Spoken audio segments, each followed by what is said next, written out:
నమస్కారం, welcome to my TV news. ముందుగా వార్తల్లోని ముఖ్యాంశాలు. అమరావతి విట్ వర్సిటీలో అభివృద్ధి పనులు ప్రారంభించిన సీఎం చంద్రబాబు. స్టార్టప్ల కోసం వి లాంచ్ ప్యాడ్ 2025ను ఆవిష్కరించిన ముఖ్యమంత్రి.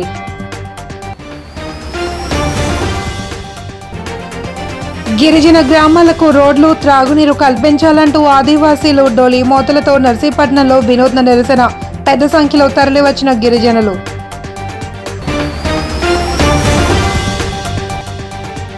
విశాఖ నగర మేయర్గా పీలా శ్రీనివాస్ ఏకగ్రీవ ఎన్నిక. కూటమి నేతల సంబరాలు. ప్రపంచవ్యాప్తంగా సాంకేతిక రంగంలో భారతీయులు, ప్రత్యేకించి తెలుగువారు కీలక స్థానాల్లో రాణిస్తున్నారని, సిలికాన్ వ్యాలీ వంటి టెక్నాలజీ కేంద్రాల్లో అనేక ప్రముఖ కంపెనీలకు సీఈఓలుగా వ్యవహరిస్తూ అగ్రస్థానంలో నిలుస్తున్నారని ముఖ్యమంత్రి నారా చంద్రబాబు నాయుడు ప్రశంసించారు. అమరావతిలోని విట్ విశ్వవిద్యాలయంలో జరిగిన కార్యక్రమంలో ఆయన ముఖ్య అతిథిగా పాల్గొని ప్రసంగించారు. ప్రపంచంలో ఏ మూలకు వెళ్లిన భారతీయులు, ముఖ్యంగా తెలుగువారు తమ ప్రతిభతో ఉన్నత స్థానంలో ఉంటున్నారని కొనియాడారు. ఈ సందర్భంగా విట్ ఏపీ క్యాంపస్ లో పలు అభివృద్ధి కార్యక్రమాలను ముఖ్యమంత్రి ప్రారంభించారు. అనంతరం నూతన స్టార్టప్ ఆలోచనలకు ఊతమిచ్చేందుకు ఏర్పాటు చేసిన V launch pad 2025 incubation centre ను లాంఛనంగా ఆవిష్కరించారు. ఒకప్పుడు ఐటీ అంటే తెలియని వాళ్ళు ఐటీ నేర్చుకుని ప్రోడక్ట్స్ తయారు చేశారు. ఈరోజు మీరందరూ కూడా నేను ఒకే పిలిపించాను, ప్రతి ఒక్క ఇంటికి ఒక ఏఐ యూస్ కేస్ అన్న తయారు చేయాలి, లేకపోతే ఏఐనా వాడాలని. ప్రతి ఒక్క ఇంటిలో ఒక ఆంట్రప్రెన్యూర్ తయారు కావాలి. ఒకప్పుడు మీరందరూ ఉద్యోగాలు అడిగేవాళ్ళు. నేను మొట్టమొదటిసారిగా ఎమ్మెల్యే అయినప్పుడు చూశాను, అవసరమైతే ఇంట్లో ఉండే 2 ఎకరాలు అమ్మి లంచం ఇచ్చి ఒక అటెండర్ పోస్ట్ అడిగేవాళ్ళు. ఇప్పుడు ఎవ్వరు కూడా కలెక్టర్ పోస్ట్ వచ్చినా కలెక్టర్ కంటే ఐటీ బెటర్ అని అందరూ కూడా ఐటీ చేసి గ్లోబల్ సిటిజన్స్ అయ్యే పరిస్థితికి వస్తున్నారంటే అది తెలుగువాడి సత్తా అని మరొకసారి తెలియజేస్తున్నా. కానీ ఒకే ఒక విషయం కోరుతున్నా మిమ్మల్ని అందరినీ, we're all in a inspiring time. ఎప్పుడూ లేనన్ని అవకాశాలు మన దగ్గర ఉన్నాయి. మీరు అనుకుంటే అది సాధ్యం. ఒకప్పుడంతా కూడా బాగా చదవాలని తపనుండేది. తమ గిరిజన గ్రామాలకు రోడ్లు, త్రాగునీరు, పాఠశాలల సౌకర్యాలు కల్పించాలి అని, తమ భూములకు రక్షణ కల్పించాలి అంటూ అనకాపల్లి జిల్లా నర్సీపట్నం డివిజన్లోని 15 గ్రామాలకు చెందిన ఆదివాసీలు అబేద్ సెంటర్ నుండి ఆర్డీఓ కార్యాలయం వరకు డోలి మూతలతో వినూత్న ర్యాలీ చేపట్టారు. ఈ ర్యాలీలో పలువురు చిన్నారులు కూడా పాల్గొనడం విశేషం. అనంతరం నర్సీపట్నంలో జరుగుతున్న ప్రజా ఫిర్యాదుల పరిష్కార వ్యవస్థ కార్యక్రమంలో జిల్లా కలెక్టర్ కు వినతి పత్రం అందించారు. సిపిఎం జిల్లా కార్యవర్గ సభ్యులు కె గోవిందరావు మాట్లాడుతూ నర్సీపట్నం రెవెన్యూ డివిజన్లోని ఆదివాసీలు అనేక సమస్యలు ఎదుర్కొంటున్నారని, వాటిని తక్షణం పరిష్కరించాలి అని డిమాండ్ చేశారు. గోల్కొండ మండలం డొంకాడ గ్రామానికి రోడ్డు నిర్మాణానికి శంకుస్థాపన చేయాలి అని, తక్షణమే రోడ్డు నిర్మాణ పనులు ప్రారంభించాలన్నారు. పవన్ కళ్యాణ్ బాబు 2023లో డొంకాడ గ్రామానికి 1,60,00,000 రూపాయలు నిధులు మంజూరు చేశారు. ఇప్పుడు రోడ్డు మంజూరు చేయమని, పనులు ప్రారంభించమని ఈ డోలి యాత్ర నిర్వహించడం జరిగింది. అదే పిత్రిగడ్డలో సంబంధించి గిరిజనులు 8 మంది మీద ఎక్సైజ్ సిఐ గారు క్రిమినల్ కేసులు పెట్టి బొల్లు లాక్కొని స్టేషన్లు పెట్టారు. ప్రతి గ్రామంలో బెల్ట్ షాపులు ఉన్నాయి, ప్రతి ప్రాంతాల్లో ఉన్నాయి. వాళ్ళ మీద చర్యలు తీసుకోకుండా గిరిజనుల మీద కేసులు పెట్టడం చాలా అన్యాయం. సిఐ మీద చర్య తీసుకోవాలని చెప్పాం. జీలి కళ్ళు అనేది సాంప్రదాయబద్ధమైనటువంటి కళ్ళు అనేది శాస్త్రాలు ఎప్పుడు చూసుకున్నా సరే ఆదివాసులకి కళ్ళు అనేది హక్కు ఉంది. అటువంటి హక్కుని దాని మీద సారా అమ్ముతానని చెప్పేసి మన నర్సీపట్నం సిఐ అక్రమంగా కేసులు పెట్టడం అనేది చాలా దుర్మార్గమైనది. అందుకని ప్రతి గ్రామంలో బెల్ట్ షాపులు ఉన్నాయి, డాబాలో మందు తాగుతున్నారు. నీకు దమ్ము ఏమైనా ఉంటే వాళ్ళ మీద కేసులు పెట్టని చెప్పేసి మేము డిమాండ్ చేస్తున్నాం. రెండోది, పడసలపాడు గ్రామంలోని సాగులో గిరిజనులు ఉంటే సాగులు లేని వాడికి ఎంఆర్ఓ గారు పట్టాలు ఇచ్చారు. ఎంఆర్ఓ మీద దర్యాప్తు చేయమని చెప్తున్నాం. అలాగే లోసింగ్ రెవెన్యూ గ్రామం ఉంది, సాగులో ఉంటే కాకుండా సాగులు లేని పట్టాలు ఇచ్చారు. ఆర్డీఓ గారిని దర్యాప్తు చేయమని చెప్పి అడుగుతున్నాం.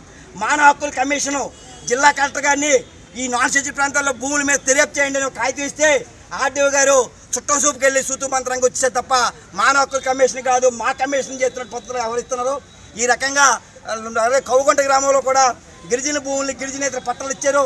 ఇటువంటి పని అలాగే డొంకాడ గ్రామంలో స్కూలు పిల్లలు 12 మంది 8 కిలోమీటర్లు నడిచి వెళ్ళవలసి వస్తుంది. ఈ అన్ని సమస్యల మీద జిల్లా కలెక్టర్ గారికి మీరు న్యాయం చేయండి అని గతంలో కూడా మేము చెప్పాం. అందుకని ఈరోజు డోలి యాత్ర ద్వారంగా ఈరోజు చెప్తున్నాం. కాబట్టి రెవెన్యూ డివిజన్ అధికారి గిరిజనులు ప్రత్యేకమైనటువంటి సదస్సు అని చెప్పారు. అక్కడ రాసిన వాళ్ళకి కూడా అవగాహన లేదు. ఒక అప్లికేషన్ రాయాలంటే 2 గంటలు పడతాయి ఫీట్ చేయాలంటే. అంటే ఈ సచివాలయంలో ఇటువంటి కార్యక్రమం చేయకపోతే ఎలాగని చెప్పి అడుగుతున్నాం. అందుకని మేము చెప్పేది అంటే ఈ డోలి యాత్ర ద్వారా డొంకోడలో రోడ్డు పనులు ప్రారంభించాలని, అలాగే గిరిజన ప్రాంతాల్లో సమగ్రమైన జాయింట్ కలెక్టర్తో ఎంక్వైరీ చేస్తాం. జాయింట్ కలెక్టర్ ఎక్కడ కూడా ఎంక్వైరీ వెళ్ళండి, ప్రశాంతంగా ఉంటారు. ఒక్క గిరిజన భూమి మీద కూడా జాయింట్ కలెక్టర్ వెళ్ళరు. గ్రేటర్ విశాఖ మేయర్ పీఠాన్ని కూటమి కైవసం చేసుకుంది. సోమవారం ఏర్పాటు చేసిన ప్రత్యేక సమావేశంలో పీలా శ్రీనివాస్ ను జీవీఎంసీ మేయర్ గా ఏకగ్రీవంగా ఎన్నికయ్యారు. పాలకవర్గ సమావేశం ఉదయం 11 గంటలకు జిల్లా సంయుక్త కలెక్టర్ మయూర్ అశోక్ అధ్యక్షతన నిర్వహించారు. సమావేశం ప్రారంభం కాగానే మేయర్ గా కూటమి అభ్యర్థి పీలా శ్రీనివాసరావు పేరును జనసేన ఎమ్మెల్యే వంశీకృష్ణ శ్రీనివాస్ యాదవ్ ప్రతిపాదించగా బీజేపీ ఎమ్మెల్యే విష్ణుకుమార్ రాజు బలపరిచారు. దీంతో మేయర్ అభ్యర్థి ఎన్నిక ఏకగ్రీవమైంది. ఆ తర్వాత జాయింట్ కలెక్టర్ అధికారిక ప్రకటన చేసి ఆయనకు ధ్రువపత్రం అందజేశారు. ఆ తర్వాత కూటమి ఎమ్మెల్యేలు, ఎమ్మెల్సీలు, కార్పొరేటర్లు నూతన మేయర్ను సత్కరించి అభినందించారు.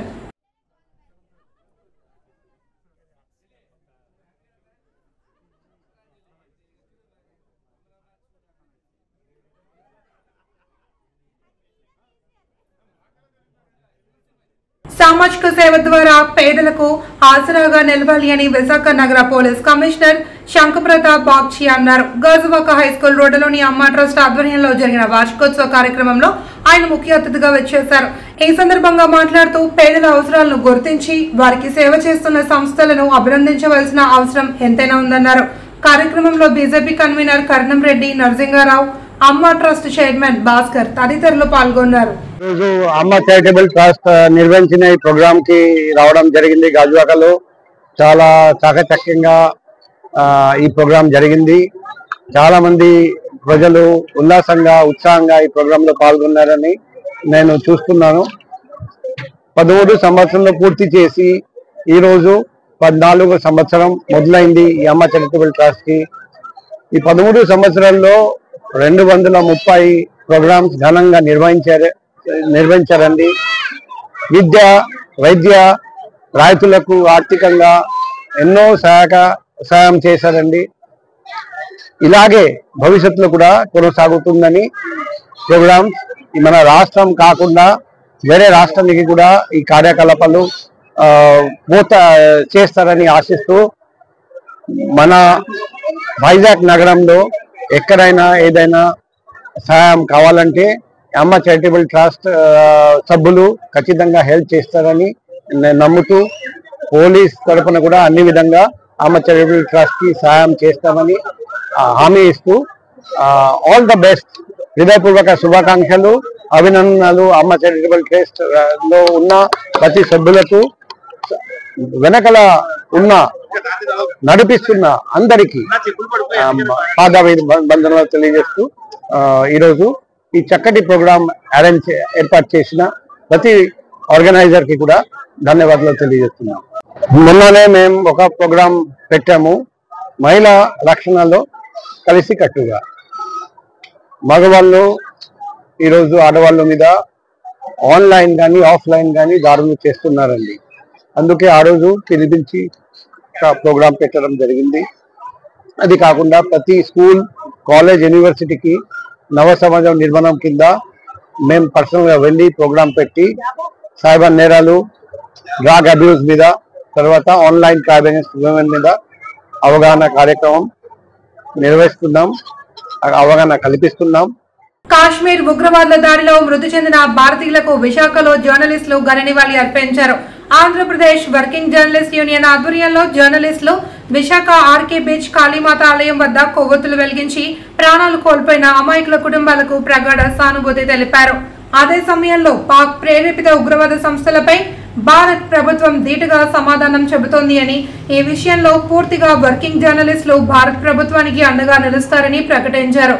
ఏపీయూడబ్ల్యూజే విశాఖ యూనిట్ ఆధ్వర్యంలో జరిగిన ఈ కార్యక్రమంలో అధ్యక్ష కార్యదర్శులు K Ramu, R Ramachandrarao, AP state council సభ్యుడు డి హరినాథ్, కలం వాసు, కార్యవర్గ సభ్యులు కె చంద్రమోహన్, చందు యాదవ్, రవి, గూగల్ శ్రీనివాస్, మెట్టా కృష్ణారావు, వాసుపల్లి అప్పలరాజు, ప్రదీప్ తదితరులు పాల్గొన్నారు. పాకిస్తాన్ ఉగ్రవాదులు అతి దారుణంగా 26 మంది భారతీయులను మరో ఇద్దరు విదేశీయుల్ని దారుణంగా చంపడం అతి దారుణమైన విషయాలు. ఈ విషయం పైన ఇంతకుముందు ప్రధానమంత్రి మాట తెలియజేశారు. పాకిస్తాన్ మీద చర్యలు తీసుకొని కఠినంగా వ్యవహరించి ఇలాంటి చర్యలు పునరావృతం కాకుండా చూడాలని పౌరులు మరియు ఆంధ్రప్రదేశ్ పరిస్థితి అన్నిటి కోరుతున్నారు. కాశ్మీర్లో పాకిస్తాన్ ఉగ్రవాదులు దాడి చేసి పర్యాటకులను చంపడాన్ని ఆంధ్రప్రదేశ్ వర్కింగ్ జర్నలిస్ట్ యూనియన్ పూర్తిగా ఖండిస్తుంది. దీనికి బాధ్యులపై వెంటనే చర్యలు తీసుకోవడానికి ఇప్పటికే భారత ప్రభుత్వం సిద్ధంగా ఉన్న పరిస్థితి ఉంది. ఈ దశలో పూర్తిగా జర్నలిస్టులుగా బాధ్యత ఉన్న వ్యక్తులుగా భారత ప్రభుత్వానికి పూర్తిగా మద్దతు ఉన్న మేము తెలియజేస్తున్నాం. ప్రధానంగా ఆంధ్రప్రదేశ్ జర్నలిస్ట్ యూనియన్ ఒకటే చెప్తుంది, ఇప్పటికైనా ఏదైతే ప్రభుత్వం ఆదేశించిందో ఆ మేరకు పాకిస్తాన్కి చెందిన పౌరులు ఎవరు కూడా ఈ భారత్లో ఉండకూడదు. అలాగే ఇప్పటికే ప్రభుత్వం అలాగే హోంశాఖ హెచ్చరికల మేరకు ఎవరైతే పాకిస్తాన్ చెందిన వ్యక్తులు ఉన్నారో వారెవరికి కూడా భారతీయులుగా ఎవరు కూడా ఆశ్రయం ఇవ్వద్దని కూడా చెప్పడం జరుగుతుంది. మొత్తానికి చూసుకుంటే ఎప్పుడూ లేని విధంగా ఈ రకంగా పాకిస్తాన్ ప్రేరేపిత టెర్రరిస్టుల దాడిని భారతీయులుగా ఖండించడమే కాకుండా భారత ప్రభుత్వం చేపట్టే ప్రతి కార్యక్రమానికి కూడా ఆంధ్రప్రదేశ్ జర్నలిస్ట్ యూనియన్ ఈ టెర్రరిస్టుల విషయంలో మద్దతుగా ఉంటుందని మాజీ ఎంపీ మార్గాని భరత్ కూటమి ప్రభుత్వంపై తీవ్ర ఆరోపణలు చేశారు. తూర్పుగోదావరి జిల్లా రాజమహేంద్రవరంలో ఆయన మీడియా సమావేశంలో మాట్లాడారు.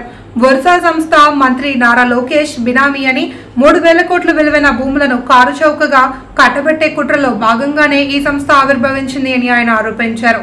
వర్సా ఆవిర్భావం వెనుక కుట్ర ఉంది అని, భూములు కొట్టేసే కుట్రలో భాగంగానే వర్సా ఆవిర్భవించింది అని భరత్ ఆరోపించారు. లోకేష్ అమెరికాకు వెళ్లే ముందు నెలలో ఈ సంస్థ రిజిస్ట్రేషన్ జరగడం అనుమానాలకు తావితీస్తోందన్నారు. ఇండియన్ వర్సా ఏర్పాటైన 2 నెలల్లోనే 3,000 కోట్ల విలువైన భూములను దారాదత్తం చేయడం చూస్తుంటే ఇది భారీ కుంభకోణంగా కనిపిస్తోంది అని ఆయన అన్నారు.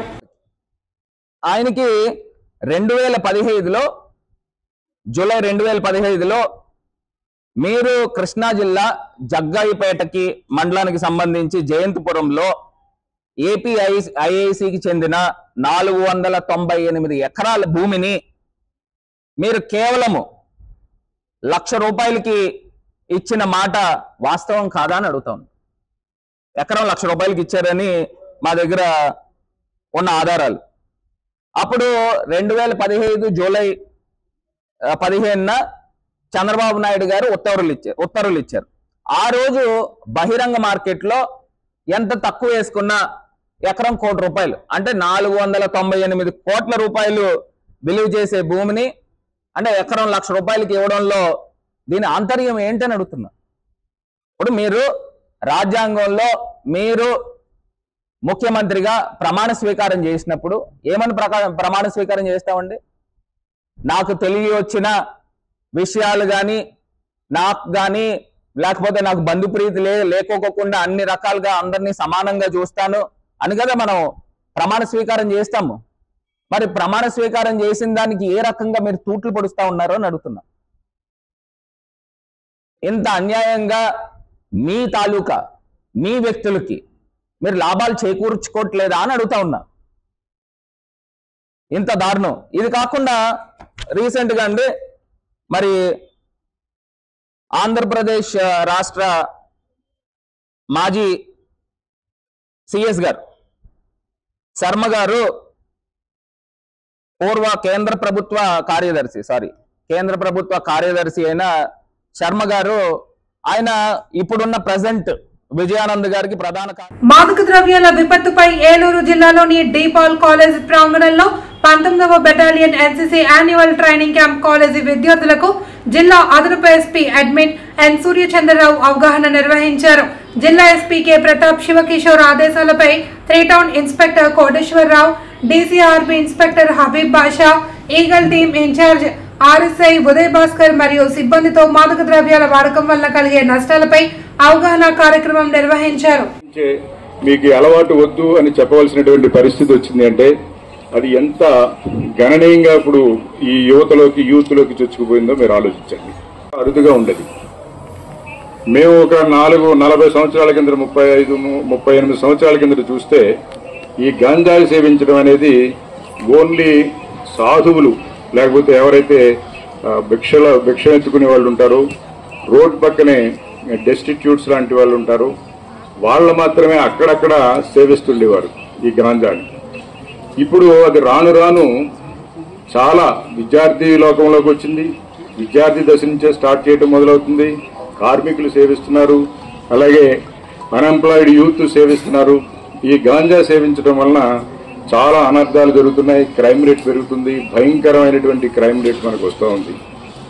సో మీరు ఒక క్రమశిక్షణ గల విద్యార్థులుగా మీరు ఎన్సీసీ ట్రైనింగ్ అవుతున్నారు కాబట్టి మీరు కూడా ఇది ఒక సామాజిక బాధ్యతలాగా తీసుకుంటారనే ఉద్దేశంతో ఈరోజు ఈ మెసేజ్ని మీకు ఇవ్వాలి. మీ ద్వారా ఈ మెసేజ్ని మనం ఇవ్వటం ద్వారా ఈ సమాజంలో ఒక మంచి అవగాహన కల్పించటం, అలాగే ఎవరైనా దీని బారిన పడిన వాళ్ళు కానీ ఈ మత్తు బారిన పడిన వాళ్ళని మీరు రక్షించే విధంగా, అలాగే మన యొక్క వ్యవస్థల యొక్క సపోర్ట్ తీసుకునే విధంగా మీకు అవగాహన కల్పిస్తే ప్రజలందరూ సుభిక్షంగా ఉండాలి అని లోక కళ్యాణార్థం దక్షిణ కాశీగా పూజలు అందుకుంటున్న పిఠాపురం పాదగయ క్షేత్రంలో పిఠాపురం దత్త ప్రచారకులు లక్ష్మీనారాయణ దత్త ఆధ్వర్యంలో దత్తహోమ కార్యక్రమాన్ని నిర్వహించారు. యూనియన్ పబ్లిక్ సర్వీస్ కమిషన్ నిర్వహించిన సివిల్స్ లో 94వ ర్యాంక్ సాధించిన పిఠాపురం పట్టణానికి చెందిన చెక్కా స్నేహిత్ చేతుల మీదుగా ఈ దత్తహోమ కార్యక్రమాన్ని నిర్వహించారు. ముందుగా గణపతి హోమం, లక్ష్మీ గణపతి హోమం, దత్త హోమం తదితర కార్యక్రమాలు అత్యంత వైభవంగా నిర్వహించారు. ఈ సందర్భంగా వేద పండితులు వేద ఆశీర్వచనాలు అందజేశారు. చెక్కా స్నేహిత్ మరింత ఉన్నత శిఖరాలకు ఎదగాలి అని ఆకాంక్షించారు. ఈ కార్యక్రమంలో చెక్కా వెంకట్, బవిడిపాటి దత్తు, విన్నపాల దొర తదితరులు పాల్గొన్నారు. అవధూత చింతన శ్రీ గురుదేవ దత్త భూమండలంలో దక్షిణ కాశీగా పిలువబడేటువంటి క్షేత్రం పిఠాపురం అండి. ఈ పిఠాపురం యొక్క ప్రత్యేక అంటే ఎన్నో పుణ్యక్షేత్రాలు ఉన్న పిఠాపురానికి చాలా ప్రత్యేకతలు ఉన్నాయి. దత్తాత్రేయ స్వామి వారి శ్రీపాద శ్రీవల్లభుడిగా జన్మించిన క్షేత్రం పిఠాపురం అయితే ఈ పిఠాపురంలో దత్తాత్రేయ స్వామి వారి యొక్క భక్తులు ఒక కుటుంబం, చెక్కా వారి కుటుంబం, చెక్కా వెంకట గారిని చెప్పి చెక్కా వెంకట్ కుముదిని గారి దంపతులు వాళ్ళు దత్తాత్రేయ స్వామి వారి భక్తులు. గురుచరిత్ర పారాయణ నిత్యం కూడా పారాయణ చేసేటువంటి ఆ కుటుంబానికి వాళ్ళ అబ్బాయి చెక్కా స్నేహిత్ చిన్న వయసులోనే సివిల్స్ పరీక్ష రాసి 94వ ర్యాంక్ సంపాదించుకుని తొందరలోనే ఒక ఐఏఎస్గా కానీ ఒక ఐపీఎస్గా కానీ స్థిరపడబోతున్నారు. దత్తాత్రేయుడు ఆ కుటుంబానికి ఇచ్చినటువంటి మహాప్రసాదం. అయితే ఆ కుటుంబంతో ఈరోజు పిఠాపురంలో పాదగయ క్షేత్రంలో కాలాగ్ని సమణ దత్తాత్రేయ హోమం చేయడం జరిగింది వారి యొక్క కుటుంబంతో. ఎందుకంటే కృషి ఉంటే మనుషులు ఋషులవుతారు అని చెప్పి ఎంతో కృషితోటి ఎంతో కష్టపడి చదువుకుని ఆ దత్తాత్రేయ స్వామివారి గురుచరిత్ర పారాయణ చేసి సివిల్స్లో 94వ ర్యాంకు రావడం ఆ కుటుంబానికి దత్తుడిచ్చినటువంటి మహత్తరమైన ప్రసాదం. అంటే మన ధర్మంలో భగవంతుణ్ణి నమ్ముకుంటే మనం ఏ రంగంలో స్థిరపడాలన్నా సరే, ఏ రంగంలో అయినా సరే ఉన్నతమైన స్థానానికి వెళ్తాం అనడానికి నిదర్శనం ఆ స్వామివారి వీళ్ళకి ఇచ్చినటువంటి అద్భుతమైనటువంటి అవకాశం అన్నమాట. మా చెక్కా వెంకట గారి కుటుంబానికి వాళ్ళ అబ్బాయి తొందరలో ఐఏఎస్గా కానీ ఐపీఎస్గా కానీ నిలబడి ఆ ప్రజలకు సేవ చేయాలని. అయితే ఈ 94వ కేంద్ర ప్రభుత్వం అనుసరిస్తున్న విధానాల వల్ల విశాఖ స్టీల్ ప్లాంట్ రక్షణ ప్రశ్నార్థకంగా మారింది అని, దీని రక్షణకై రాష్ట్ర ప్రభుత్వం తన చిత్తశుద్ధిని ప్రదర్శించాలి అని రాష్ట్ర సిఐటియు ప్రధాన కార్యదర్శి సిహెచ్ నరసింహారావు డిమాండ్ చేశారు.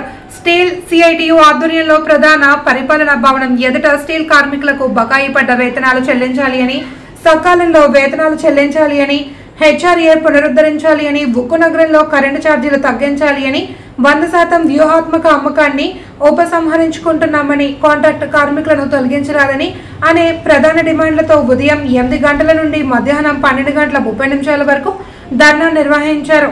స్టీల్ సిఐటియు గౌరవ అధ్యక్షులు జె అయోధ్యరామ్, యు రామస్వామి, ఎన్ రామారావు, ఎం కృష్ణారావు తదితరులు పాల్గొన్నారు. కేంద్ర బీజేపీ ప్రభుత్వం విశాఖ స్టీల్ ప్లాంట్ బలహీనం చేయడం, ఆర్సెలర్ మిట్టల్ని బలోపేతం చేయడం, ఎన్డీఏ 3వ ప్రభుత్వం వచ్చిన దగ్గర నుంచి ఈ చర్యల్లో ఉన్నారు. అందుకని ఆర్సెలర్ మిట్టల్కి క్యాప్టివ్ స్టీల్ ప్లాంటే కాదు క్యాప్టివ్ పోర్ట్ ఇచ్చారు.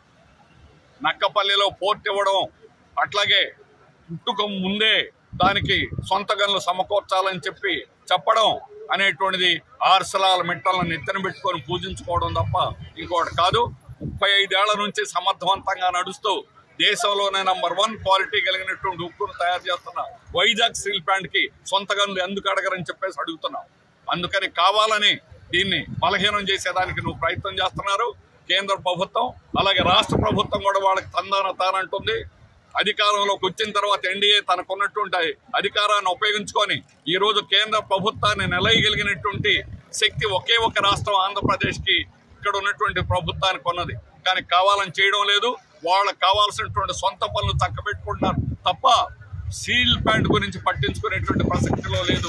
అందుకనే దాన్ని కాపాడుకోవడానికి ఎటువంటి ఉద్యమైనా చేయడానికి, అట్లాగే కార్మికుల జీతాలు హెచ్ఆర్ఏ సకాలంలో చెల్లించాలని, దీనికోసం అన్నింటికంటే కూడా కాంట్రాక్ట్ కార్మికులను ఒక్కరిని ఉద్యోగం నుంచి తొలగించినా కూడా సహించేటువంటి ప్రసక్తి లేదు.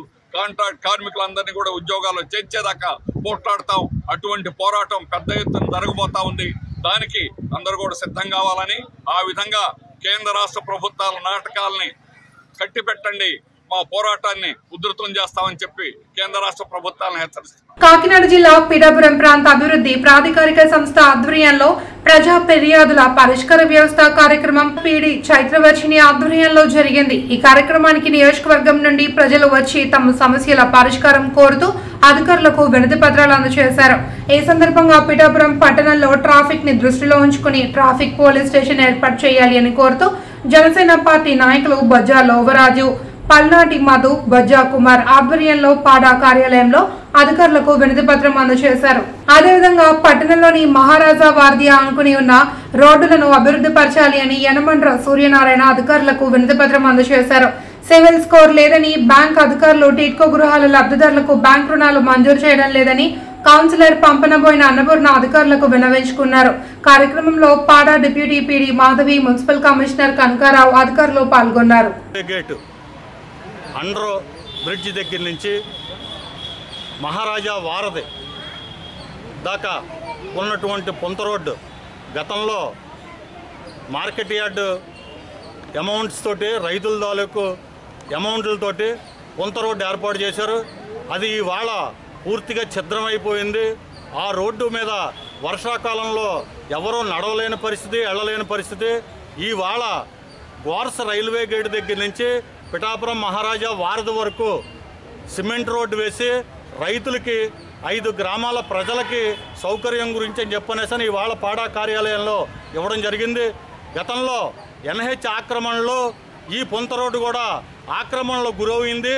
ఈ పొంత రోడ్డుని రెవెన్యూ వారు రికార్డుల ప్రకారం సర్వే చేసి రైతులకి ఎంత స్థలం ఉందో అంత స్థలంలోనూ కూడా రోడ్డు వేసి, సిమెంట్ రోడ్డు వేసి రైతులకి మొత్తం ప్రజా సౌకర్యార్థం ఇది యుద్ధ ప్రాతిపదికన చెయ్యాలని చెప్పనేసని మన పాడా కార్యాలయంలో అధికారిని వారికి మన రాష్ట్ర ఉప ముఖ్యమంత్రి పవన్ కళ్యాణ్ గారి నోటీసులోకి తీసుకెళ్తున్నాం. ఇది పిఠాపురంలో చాలా అత్యవసరమైనటువంటి రోడ్డుగా ఎంచేదంటే మీరు వేసేటువంటి ఆర్ఓబి నుంచి డైరెక్ట్ బలంగా కాకినాడ ఆ ఫ్లైఓవర్ బ్రిడ్జి దగ్గరికి దారి ఏర్పడుతుంది. ఇది ట్రాఫిక్ ఇన్కన్వీనియన్స్కి కూడా బాగుంటుంది. ఈ రోడ్డును డెవలప్ చేయాలని చెప్పనేసని రైతులందరి తరఫు నుంచి కూడా మేము అభ్యర్థిస్తున్నాం. అందరికీ నమస్కారం. పిఠాపురం స్థానిక 25వ వార్డు నుంచి ఈ యొక్క పడా ఆఫీస్కి ఈరోజు వచ్చి కంప్లైంట్ ఇవ్వడం జరిగింది. గతంలో మొన్న సోమవారం ఈ పడా గ్రీవెన్స్కి కంప్లైంట్ ఇవ్వడం జరిగింది. కేవలం ఏంటంటే పిఠాపురం పట్టణం 25వ వార్డులో ఉన్నటువంటి డ్రైన్స్ ఏవైతే ఉన్నాయో పూర్తిగా స్టాగ్నేట్ అయి ఉన్నాయని చెప్పేసి 6 నెలల నుంచి తెలియజేయడం జరుగుతుంది. ఆ రోజు నుంచి ఈ రోజు దాకా కూడా ఎటువంటి శానిటేషన్ విధానం కూడా అవలంబించలేదు. పైగా ఏదైతే కంప్లైంట్ పెట్టామో ఆ కంప్లైంట్ పూర్తయిందని తెలియజేస్తూ కంప్లైంట్ని క్లోజ్ చేయడం జరిగింది. ఇదే రోజున మేము మళ్ళీ పడాకు కూడా కంప్లైంట్ చేయడం జరిగింది. వార్తలోని ముఖ్యాంశాలు.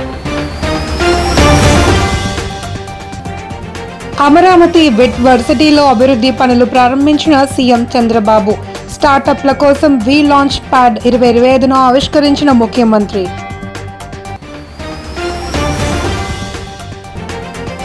గిరిజన గ్రామాలకు రోడ్లు, త్రాగునీరు కల్పించాలంటూ ఆదివాసీలు డోలి మోతలతో నర్సీపట్నంలో వినూత్న నిరసన.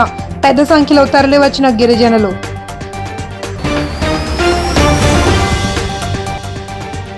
విశాఖ నగర మేయర్గా పీలా శ్రీనివాస్ ఏకగ్రీవ ఎన్నిక. కూటమి నేతల సంబరాలు. ఈ వార్తలందరితో సమాప్తం. తిరిగి రేపు ప్రసారమయ్యే మైటీవీ న్యూస్ లో మళ్ళీ కలుసుకుందాం. అంతవరకు సెలవు. నమస్కారం.